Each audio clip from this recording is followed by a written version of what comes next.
नमस्कार दर्शकों, स्वागत है आपका इंडिया न्यूज स्पोर्ट्स में। मैं हूं मयंक, मेरे साथ है गोपाल जी। वीकेंड का वार शनिवार है। आज दो मुकाबले खेले जाएंगे। पहला मुकाबला जो चेन्नई सुपर किंग्स और मुंबई इंडियंस के बीच होगा, उसकी प्रीव्यू ऑलरेडी चैनल पर जा चुकी है, आप जरूर देखिए। और अब बात करते हैं दूसरा मुकाबला की, जहां पर एक्साइटमेंट मेरे से शिफ्ट होकर गोपाल जी के पास चला जाएगा, क्योंकि रॉयल चैलेंजर्स बैंगलोर और दिल्ली कैपिटल्स आमने सामने भिड़ेंगे दिल्ली के अरुण जेटली स्टेडियम में।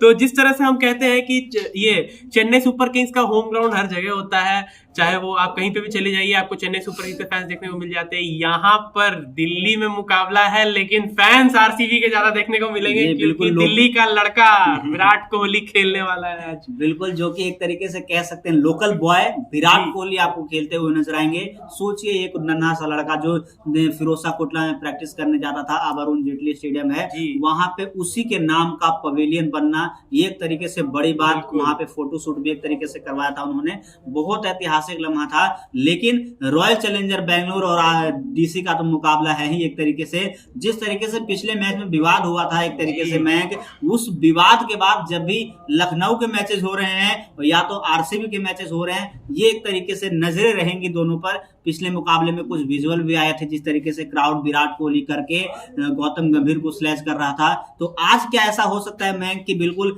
गौतम गंभीर करके विराट कोहली को एक तरीके से स्लैश किया जाए? जी, आज वैसे आप देखें तो ये मुकाबला तो मैं सौरव गांगुली वर्सेस विराट कोहली कहना चाहूंगा। जी बिल्कुल, जैसा कि पिछले मुकाबले में देखे तो मतलब विराट कोहली के पंगे कम होने के नाम नहीं ले रहे भाई। आप एक तरीके से देखिए तो सीनियर खिलाड़ियों से पता नहीं इतने क्यों भिड़ते हुए नजर आ रहे हैं। आप खेल पे ज्यादा फोकस कीजिए, एक तरीके से वो ज्यादा इंपॉर्टेंट है। लेकिन अगर बात करें तो 5वें नंबर की टीम है आरसीबी और 10वें नंबर की टीम है डीसी।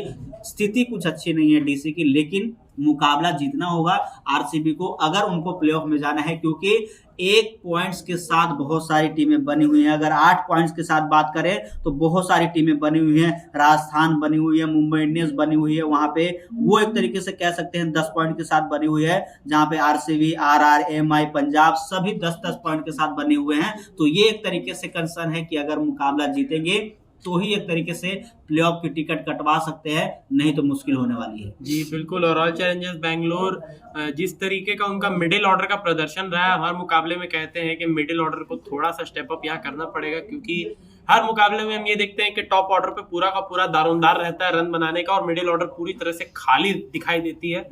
लेकिन गेंदबाजी की मैं तारीफ करूंगा यहाँ, जिस तरह से रॉयल चैलेंजर्स बैंगलोर ने इस बार गेंदबाजी दिखाई है, वो बहुत शानदार है। जी, आपने एक तरीके से मिडिल ऑर्डर का नाम लिया तो केदार जाधव को शामिल कर लिया गया है रॉयल चैलेंजर बैंगलोर में। पिछले मुकाबले में वो मैदान पर मौजूद थे, टीम के साथ जुड़े हुए थे, लेकिन प्लेइंग 11 का हिस्सा नहीं थे, जो कि आज ऐसा माना जा रहा है कि शायद वो एक तरीके से खेलते हुए नजर आए, क्योंकि अनुज रावत ले ले, शाहबाज अहमद ले ले, दिनेश कार्तिक ले ले, सभी महिपाल लोंगलोर देख ले, तो सभी खिलाड़ी फ्लॉप साबित हुए हैं। तो आज उम्मीद यही करते हैं कि केदार जाधव खेलते हुए नजर आए और वो एक तरीके से बेहतर परफॉर्मेंस करते हुए नजर आए। महाराष्ट्र के लिए लगातार डोमेस्टिक सर्किट में रन बनाते रहे हैं, शतक भी नाम दर्ज है उनके पिछले सीजन। लेकिन अब आरसीबी की तरफ से खेलते हुए नजर आएंगे, जो कि पहले भी खेल चुके हैं। उसके बाद चेन्नई सुपर किंग चले गए थे, लेकिन अब दोबारा आरसीबी के साथ जुड़ गए हैं, तो उनका नाम जुड़ना एक तरीके से फायदेमंद साबित होगा। और केदार जाधव तो ऐसे खिलाड़ी हैं जो बल्लेबाजी भी करते हैं, गेंदबाजी भी कर लेते हैं और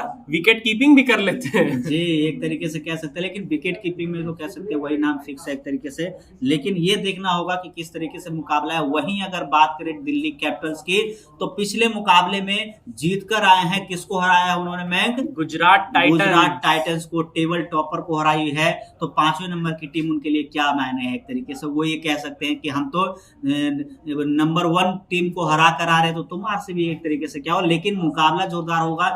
फॉर्म में अगर बात करें तो उनके बल्लेबाज भी नहीं है। अगर दिल्ली कैपिटल्स की बात करो तो उनके बल्लेबाज भी फॉर्म में नहीं है। इधर केजीएफ तो कम से कम है फॉर्म में, लेकिन उधर कोई भी नहीं है ऐसा बल्लेबाज जो जिससे एक तरीके से डरने की बात हो।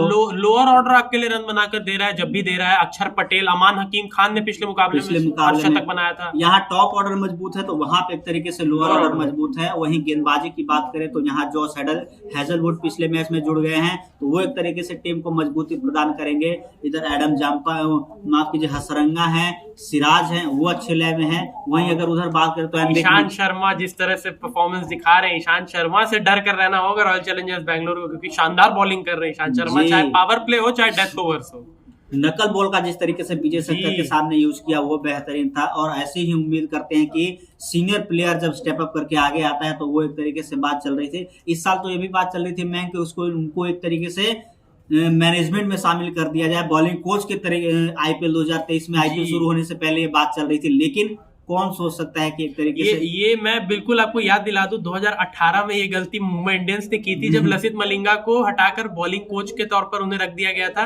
लेकिन जब देखा गया कि बॉलिंग डिपार्टमेंट कमजोर पड़ रहा है 2019 में, फिर उन्हें बतौर प्लेयर लेके आए और फाइनल जीते भी, तो आखिरी ओवर लसित मलिंगा ने फेंका था। जी, तो वही एक तरीके से सीजन शुरू होने से पहले बात चल रही थी कि शायद बॉलिंग कोच करते हुए नजर आएंगे, लेकिन मुकाबला गुजरात टाइटंस के खिलाफ उन्होंने कह सकते हैं कि उनके एफर्ट के कारण ही जी। जीता, क्योंकि आखिरी ओवर में 11-12 रन, नए बॉलर, युवा बॉलर को भी डिफेंड करना मुश्किल होता है। अनुभव उन्होंने अपना इस्तेमाल किया जहां वो एक तरीके से बना नहीं पाए, लेकिन मुकाबला जोरदार होगा। अगर प्रेडिक्शन की बात करें तो मैं किसके साथ जाना चाह रहे हैं? जी, आप तो रॉयल चैलेंजर्स बैंगलोर के साथ ही जाएंगे, वो तो पूछने वाली बात है नहीं। तो मैं यहाँ दिल्ली कैपिटल्स का साथ दे देता हूँ क्योंकि बेचारी 10वीं पोजीशन पर अभी भी बरकरार है। थोड़ा सा अगर एक जीत और मिल जाए तो थोड़ा ऊपर आ सकते हैं, तो मैं दिल्ली कैपिटल्स के साथ जी, अंडरडॉग को सपोर्ट कर रहे हैं वैसे मयंक, लेकिन मेरी फेवरेट आरसीबी आज बिल्कुल एक तरीके से पछाड़ने में कामयाब रहे, तो बतौर फैंस मैं बहुत खुश होऊंगा, और बतौर एक तरीके से खिलाड़ी तो वो लोग खुश होंगे ही।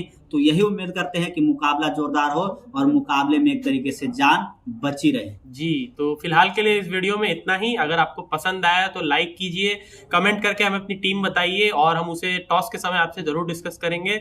और अगर आप चैनल पर नए हैं तो इंडिया न्यूज स्पोर्ट्स को सब्सक्राइब कीजिए और बेल आइकन को भी दबाइए। बहुत बहुत धन्यवाद।